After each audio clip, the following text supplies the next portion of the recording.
to the republic for which it stands, one nation, under God, indivisible, with liberty and justice for all.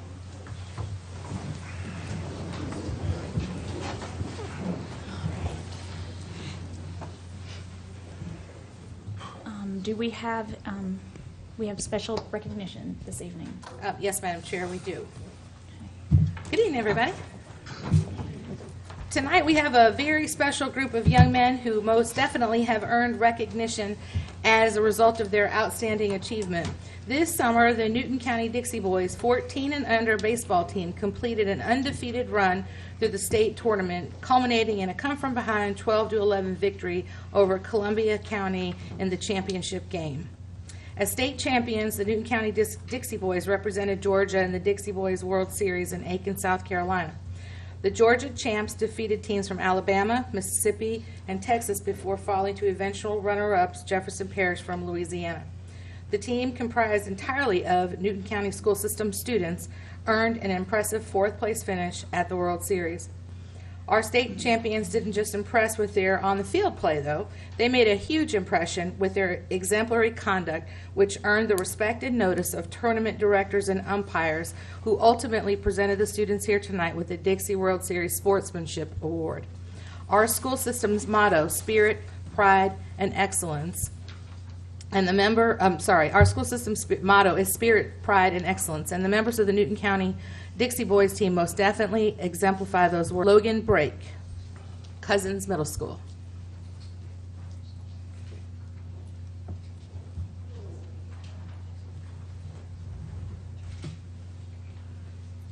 Aaron Cox, Alcovey High School. It's not here. Okay. Blake Jordan, Alcovey High School. Not here. Corey Borg, Eastside High School.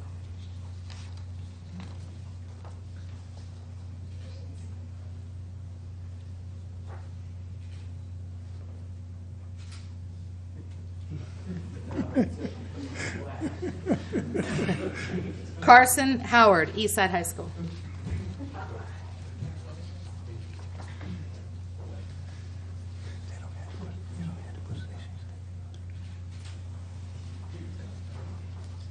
Gavin Keys, Eastside High School.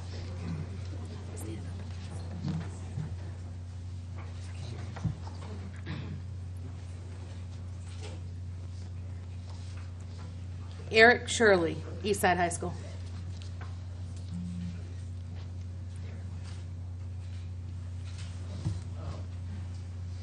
Ryan Shirley, Eastside High School.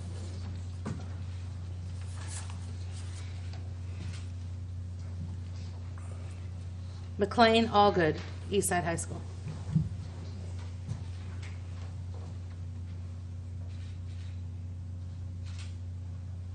Reese Bales, Eastside High School.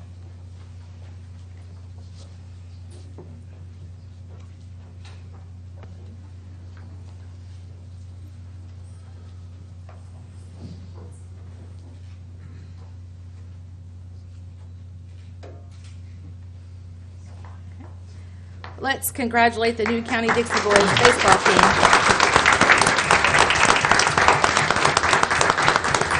On a job well done. What an incredible accomplishment. We have had a sidebar conversation here, so I'm hoping that you will help me out. If you would just stand up in the order that I called you your name and tell us what position you played on the team, we would love to hear. So if we would just start here, that would be great. Third base. Thank you. Aaron Cox? Yeah. Aaron, okay, that's right. Corey? Third base. Third base. Carson? First base. Gavin? And pitcher? Gavin? Left field. Left field. Eric? Center field. Center field. Ryan? Shortstop. McLean? Second. Second base. McLean? I'm sorry, Reese? First base. First base. Blake? Catcher. Catcher. And Mike? Left field. Left field. Great. Thank you very much for sharing that information. Your talent and integrity and sportsmanship earn recognition for your team, your schools, our district, and our community, and of course, the great state of Georgia. It just doesn't get any better than that. We are so proud of you and wish each of you nothing but the best in all of your future endeavors. Madam Chair, this concludes the recognition portion of tonight's meeting. All right. Well, again, congratulations and thank you for participation. Okay. All right. Thank you. Thank you. Thank you very much.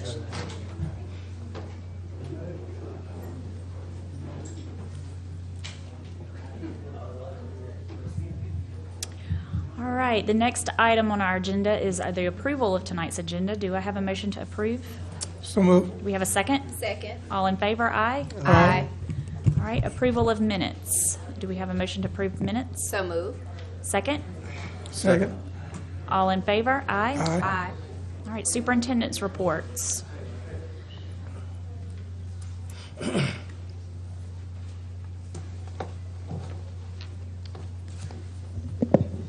Good evening. Evening.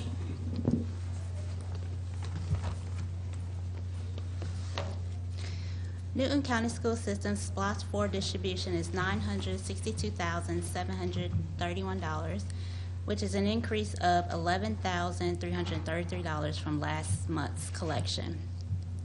The average for the first 8 months of SPLOST 4 collections is $901,828. The monthly average for SPLOST 3 was $881,483. The August TAVT collection was $58,648. 25.95% of funds have been expended compared to 24.05% in fiscal year 2015. The increase is attributed to the salary and benefit increase approved in the fiscal year 2016 budget, as well as computer. Dr. Lockhart. Madam Chair, just a few things with the operations report to report. Maintenance received 1,075 work requests in September, with 882 having been completed. There are 193 remaining work orders in progress. Under capital projects, a project meeting for the Eastside High Track and Field renovations was held on September 2nd. Sports Turf Company Incorporated, Whitesburg, Georgia, reported that all the new irrigation lines have been installed, and we would like to report that the project is currently 46% complete. Next item, school nutrition. A total of over 144,000 breakfast meals were served in September, and a total of 309,000 lunches were served in September. Last item of note, school nutrition served Georgia-grown blueberries to Newton County elementary students on Friday, September 4th. All grade levels have also been enjoying local blueberries as well as peaches this year. And that concludes the operations report unless there are questions. Any questions? All right. Moving ahead to the CIT report. Yes, ma'am. With the CIT report, a few items to bring to your attention. Item number 1, during the month of September, the 2015-16 cohort of the Newton County Leadership Development Institute convened for the first time. This group of aspiring leaders will participate in a year-long program designed to develop leaders within the Newton County school system. Participants will take part in leadership simulation exercises, field experiences, and other NCSS. This is under support activities. Item number 1, we're excited about the parent activities that take place at our Title I schools. Our schools are dedicated to building partnerships with parents and providing parents with specific strategies to continue the learning process beyond the school day. I would like to bring item 7 to your attention under support activities. During the first 2 months of the school year, the Newton County Technology Specialist closed out 8,052 work orders at an average time to resolution of 4 days. So that's very impressive. That concludes the CIT report at this time, unless there are questions. Do you have any questions? All right, thank you. We have a presentation about mobility rate with Dr. Jordan, and she's coming forward at this time. All right, great, thank you. Good evening, Madam Chair, and thank you, members of the board, for allowing me this opportunity to come and share with you information on mobility rates. Okay.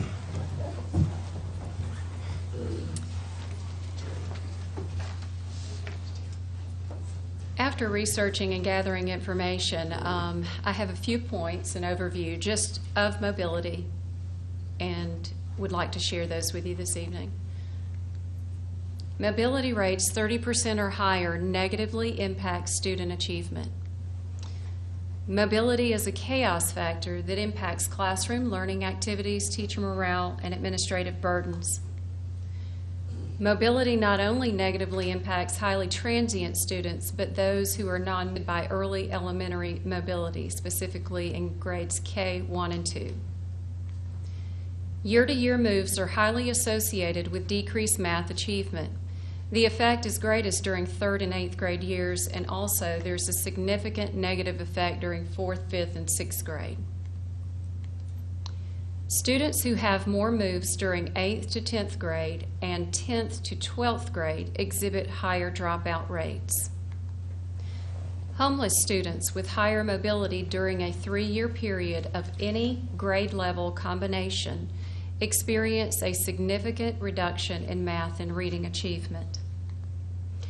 Here we have a chart. This is providing 4-year historical information for the district with mobility rates by grade level. The red line is drawn to indicate the pivotal point of 30%.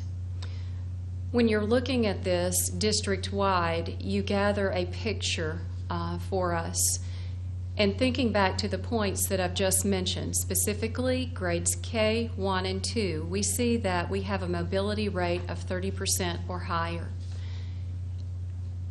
Now let's think about student achievement as indicated on the CRCT. In the spring of 2014, CRCT reading achievement was 96%, meets and exceeds. If we think about the research that goes along with that, you would tend to think that our mobility rates do not truly reflect student performance there. There's a disparity. Statewide only, Georgia milestones performance. We see in that area for ELA, which now encompasses reading, a performance rate of 66%. Understanding now that the milestones is more rigorous, more reflective of the norm referenced test, NAEP specifically, we now understand that the mobility rate we see, K1 and 2, 30% or higher, is truly indicated there in student achievement. Now we move to the other side of the chart. Grades 8, 9, and 10, specifically thinking about dropout rates and how those are exhibited by students who are highly mobile. According to the Governor's Office of Student Achievement, our dropout rate for 2014 for grades 7 through 12 is 2.3%. Our dropout rate for 9 through 12 is 3.3%. The calculation methods, it's important to note here that the calculation methods for the dropout rate are different than those for the graduation cohort rate. So in other words, we could not simply add the graduation cohort rate to the dropout rate to get a total of 100%. There's a different methodology used there. Looking at the comparison, have exceeded, for example, the halfway mark, 7th grade specifically. 34% at the end of last year. We're already at 21% for 7th grade this year. Looking at the county map and looking at the mobility rates by school, we see higher mobility rates on the west side of the district, heavily populated. And it's important to note here that within that area, we have some schools that have far exceeded the 30% indicator. 50% for Middle Ridge at the close of business last year. 45% close of business last year for West Newton. And also in that high, extremely high range would be Porterdale at 46%. Supplemental resources, research has shown, may be best employed in the early elementary years and continuing through middle school in order to increase student achievement and offset some of the negative effects of student mobility. Specific strategies that have been identified in research include transition programs, such as obtaining the records of students, connecting students to the new environment, connecting students to peers. We then have to look at administrative procedures. Again, all of this is research-based. Counselor support, social support of those students, and lastly, we need to remember the teachers and support the teachers, because the teachers are there working with the students day in, day out. They need the support and understanding how to work with a highly mobile or transient population. Are there any questions?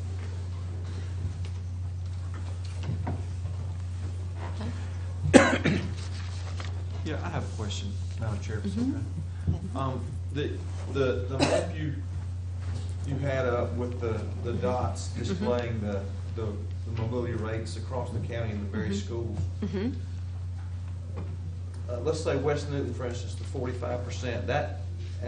That's a 45% per year turnover rate for that school, total population. As defined for purposes of this presentation, mobility is defined as students moving in and out at any point during the year. One student could have 3 moves within the district, outside of the district, newly enrolled, any movement at all.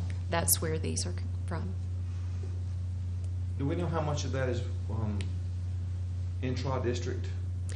We could disaggregate the data to provide those numbers to you.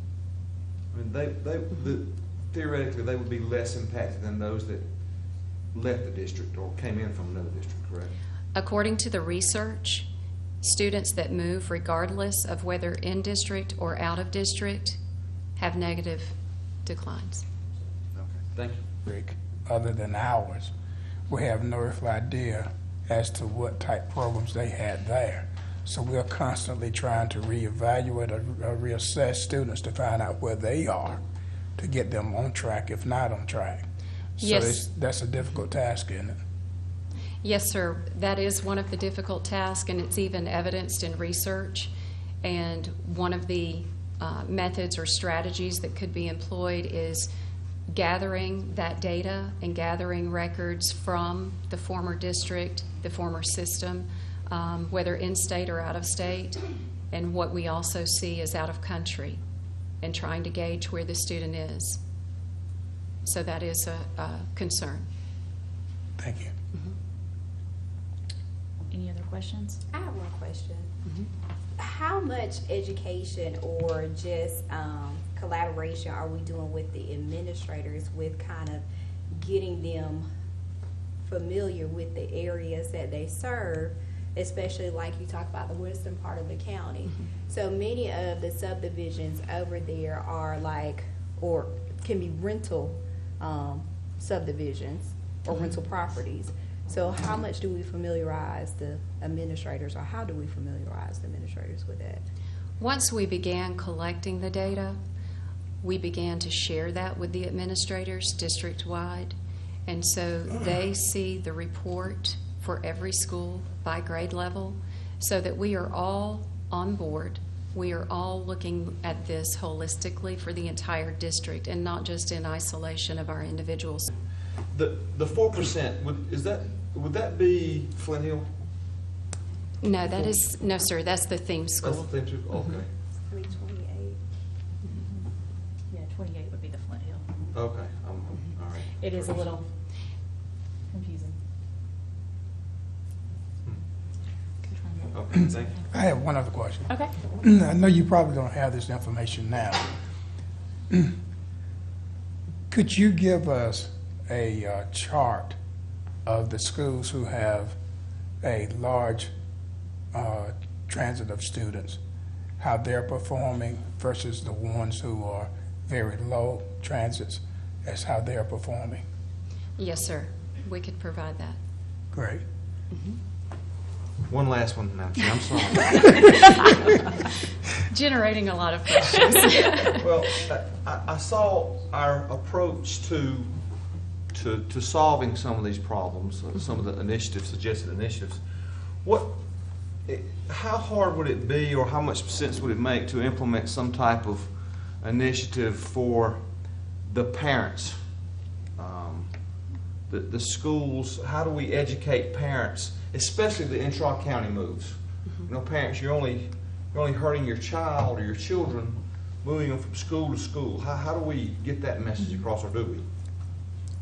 We have, Can- if I can interject, in the last 2 years, I've hosted multiple education summits, and many parents have attended, not quite as many as we would always hope for, and find is that there become gaps in their ability to read. And we're hoping that when students exit third grade, that they're all reading at or above grade level. And if your K1 and 2 is highly mobile, it certainly makes that goal of everyone reading at or above grade level as they exit grade 3 much more challenging. So one of the ways would be in our education summits, and we haven't had one this year because I don't have any data to share at this point. Once we get that back, we'll be organizing some community meetings. I also shared it with community leaders in our community leaders meetings. Anytime I have an opportunity to speak to civic groups, I put that information out there. Soliciting the help of the entire community to help our families remain stable in their homes. Yeah, my only concern with that is those are great. I just don't know if in those settings are we reaching the parents of the transient students. Right. I just don't know if our population is. Right. Are we hitting those particular people? And I don't know if it's as easy as a flyer at the first day of school. I don't know, but you know, I just don't know how we get those people, the parents, educated. So. Well, I think that's an issue that we deal with at all the schools, is lack of parental involvement. And, you know, if we can figure that out, we'll be able to solve the transient issue as well, or educate them. So, And I think probably that's one of our biggest challenges, is to try to, I think we get the information out there, but where our difficulties come in is that we can't dictate the financial status of families, and they have to check you bringing this information to us.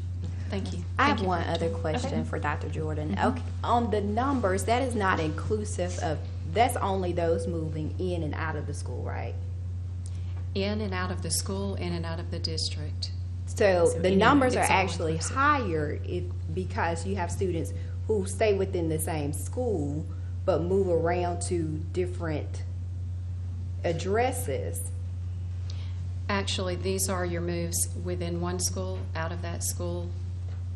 So we're not even investigating the piece where they have moves in addresses but remain within the school, because there's a further area of research that provides even more information about moves from home to home, Right. but remaining stable in the school. all right. Thank you. I appreciate it. All right, Dr. Lockhart, enrollment report. Yes, Madam Chair, our enrollment report as of October 8th is 19,728. This same time last year, 19,650, and that is an increase of 78 students. Okay, thank you. Any questions? Dr. Hart, can we get a breakdown on the ombudsman by grade? Excuse me, by school, sorry. Ombudsman by which schools that they're coming from? Right, I will take care of that, sir. appreciate it, thanks. Okay. We have no old business, so moving on to our new business. Program materials. A little bit of the background. The Second Step program is a research-based character education program used to help school employees teach and model essential communication, coping, and decision-making skills. This is a very popular, strong program. Indian Creek Middle was notified last May that the school was selected as a grant recipient. The second step grant covers the expense of the materials for the program. And we have Dr. Renee Mallard, principal of Indian Creek, and Mr. Rob Gorley, the architect who put all this together, here with us in the audience. So just want to recognize them. And this is an action item for us this evening. All right. All right, do we have any questions, or we are voting on this, all our items tonight, so do we have a motion to approve item A? So moved. Second. All right, all in favor? Aye. All right, item B. Excuse me, look, comment. Yes.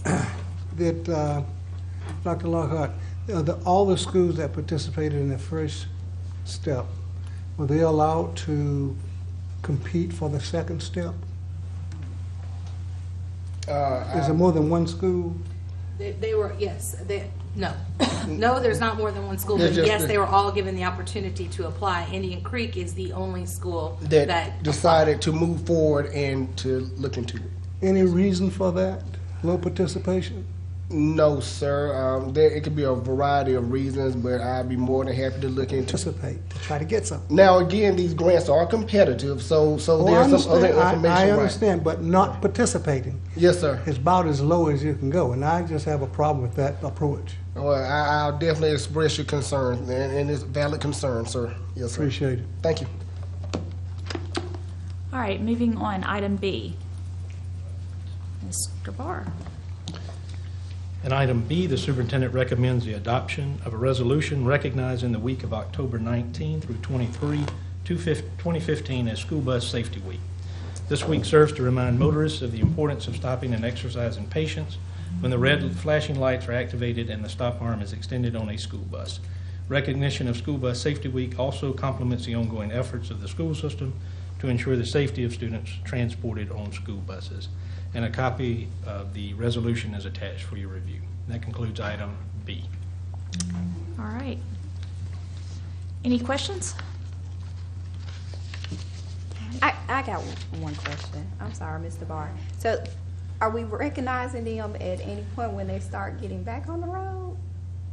I'm sorry. Because it's next We're out week. of school, but we're Right. going to be using, it's National School Bus Safety Week, so we are not in charge of the date, but we will be using social media to remind motorists of the importance of school bus Okay. safety during Okay. that time. All right. We have a motion to approve item B. So move. Have a second? Second? All in favor? Aye. All right, you will have to bear with me for a moment. I need to back up.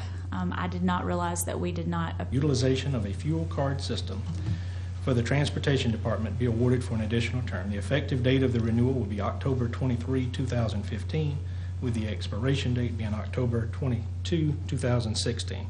In summary, the fuel card system is providing the following benefits to the school system: a more efficient fueling system, a reduction in extended drive time and overtime costs for drivers related to refueling, a reduction in the number of gallons used and thus fuel costs, real-time data generated instantly and viewable online for both driver and vehicle, better fueling options for buses used on extended field trip.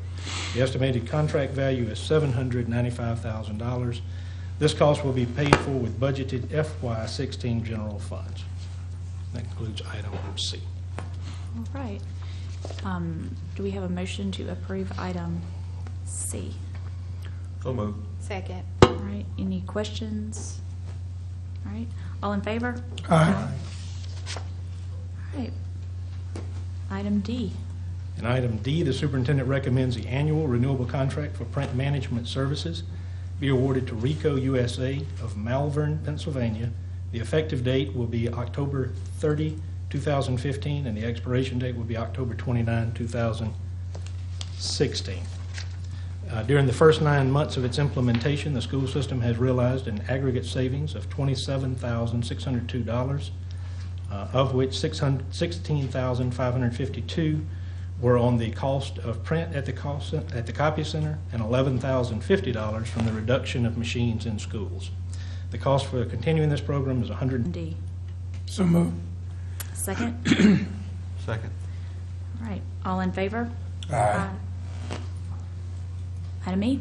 Item E, the superintendent recommends the identified items be declared surplus and disposed of per board policy DO. That concludes item E. All right, do we have a motion to approve item E? So moved. Do we have a second? Second. All in favor? Aye. Item F, Ms. Lumens.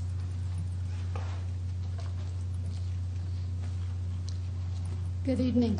Good evening. Good evening. Item F, the superintendent recommends the replacement gymnasium flooring needed for the school system be purchased from CBA Sports of Norcross, Georgia.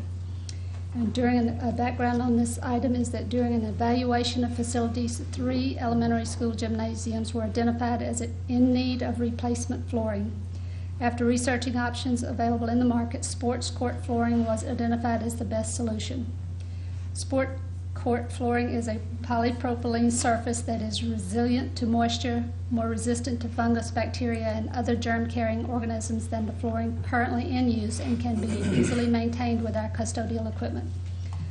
Sport court flooring is currently in use at 6 of our elementary schools. The school system will utilize a competitively bid contract managed by the National Joint Powers Alliance, which is a national purchasing cooperative, to purchase the gym flooring. The schools and pricing are provided in the chart below. This cost will be paid for with budgeted FY16 capital funds. This concludes item F, National School Lunch Week. And the background on this is the National School Lunch Program has served our nation for over 60 years through advanced practices in nutrition education. National School Lunch Week serves as a way to recognize the importance of healthy eating for improved student achievement. This concludes item G. All right, thank you. Do we have a motion to approve item G? So moved. Second. All in favor? Aye. Aye. Item H. Madam Chair, before we go into item H, I've learned that with item A, Mr. Johnson, about the grant, our middle schools did apply, but Indian Creek was the only one who was able to receive the award. So they did look into that. I just wanted to share that information. Appreciate it. Okay. Item H, purchase a maintenance program for Cisco infrastructure equipment. The superintendent recommends the maintenance program needed for Cisco infrastructure equipment be purchased from Infinity Network Solutions out of Macon, Georgia. This technology provides school system personnel with technical assistance, online support, and detailed diagnostics to solve problems with its core switches, rack switches, and phone infrastructure. It also provides ongoing operating system updates, rapid hardware replacement, and on-site repair and replacement when needed. The total cost for this service is $124,000. This cost will be paid for with budgeted FY16 general funds. And that concludes item H. All right, thank you. Any questions about item H? Madam Chair, because of the possible conflict of interest, I will abstain on this vote. All right, thank you. Do we have a motion? In Georgia, the technology department has determined that it is necessary to upgrade the phone systems at selected schools and facilities. This cost will be paid for with budgeted FY16 capital funds. All right. And the schools are listed for review. All right, are there any questions? If there are none, do we have a motion to approve item I? So moved. A second? Second. All in favor, aye? Aye. Abstain. Thank you. And item J. Item J, the superintendent requests that the board approve the personnel recommendations made during executive session. All right, do we have a motion to approve item J? So moved. Do we have a second? Second. All in favor? Aye. All right, thank you. That concludes our agenda. Any other matters of interest from anyone? For me, Madam Chair, a couple of things. One, just a reminder that fall break begins Monday, the 19th, and goes through Friday, the 23rd. All students will not be in school next week. I'd also like to introduce our newest team member with tonight's board action. Ms. Christy Crawford will be joining the Newton County School System as Director of Facilities. So if she would please stand. We can welcome Ms. Crawford. She's currently employed in Clayton County Public Schools as a construction supervisor and assistant project manager. Prior to her employment with the school system, she worked as a project coordinator for a construction company in Atlanta. Ms. Crawford obtained her bachelor's degree in construction. Do we have a motion to adjourn? So moved. Second. All in favor, aye? Aye. Adjourn.